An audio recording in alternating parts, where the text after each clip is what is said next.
Hello. This activity is really great if you have a bunch of extra plastic eggs around. In around April time, around Easter, especially the week after Easter, it's really easy to find these plastic eggs at discount prices.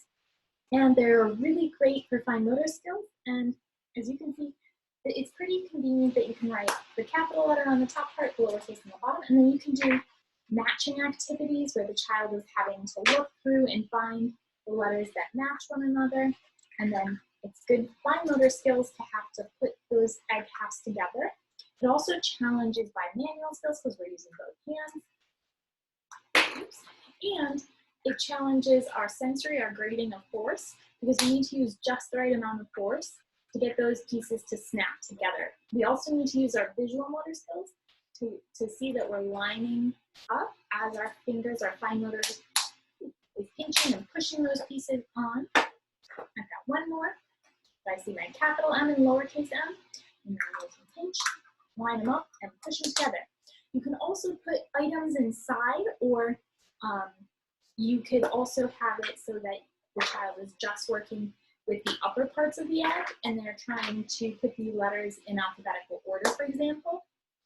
You could also make a game where the eggs are hidden around the house, and they're using their visual perception to spot the eggs and then gather and collect the eggs. They're also doing motor planning to get to the eggs if, for example, they have to climb over couch cushions or pillows to get to the eggs. Of course, you want to make sure that you're putting your eggs in safe places for the children to get, but it is really good for them to use their ocular motor and their visual perception while they're looking around and searching to see the eggs, their bodies to go and get the eggs. And then once they've gotten the eggs, what you could do with them then is you could practice writing the letters that are on the eggs that you found on that given occasion. There are other ways that you can use these as well.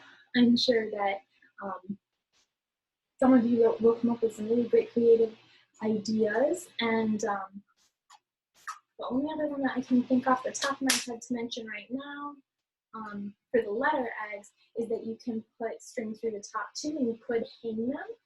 You can hang them on like branches, tree, whatever. That way, if you have clothespins, you can make a little loop to make it kind of like an ornament, and then clip the loop of ribbon or string inside of clothespins to hang them up, so that you're also reaching overhead. You're getting extremity strengthening, and you can still work on alphabetical order, or you could work on writing words with the letters that way.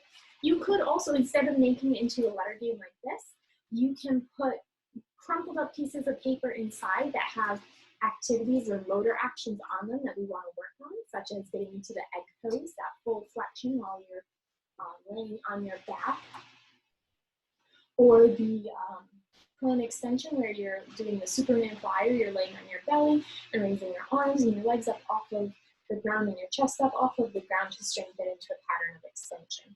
Those are some other options or ideas. Have fun.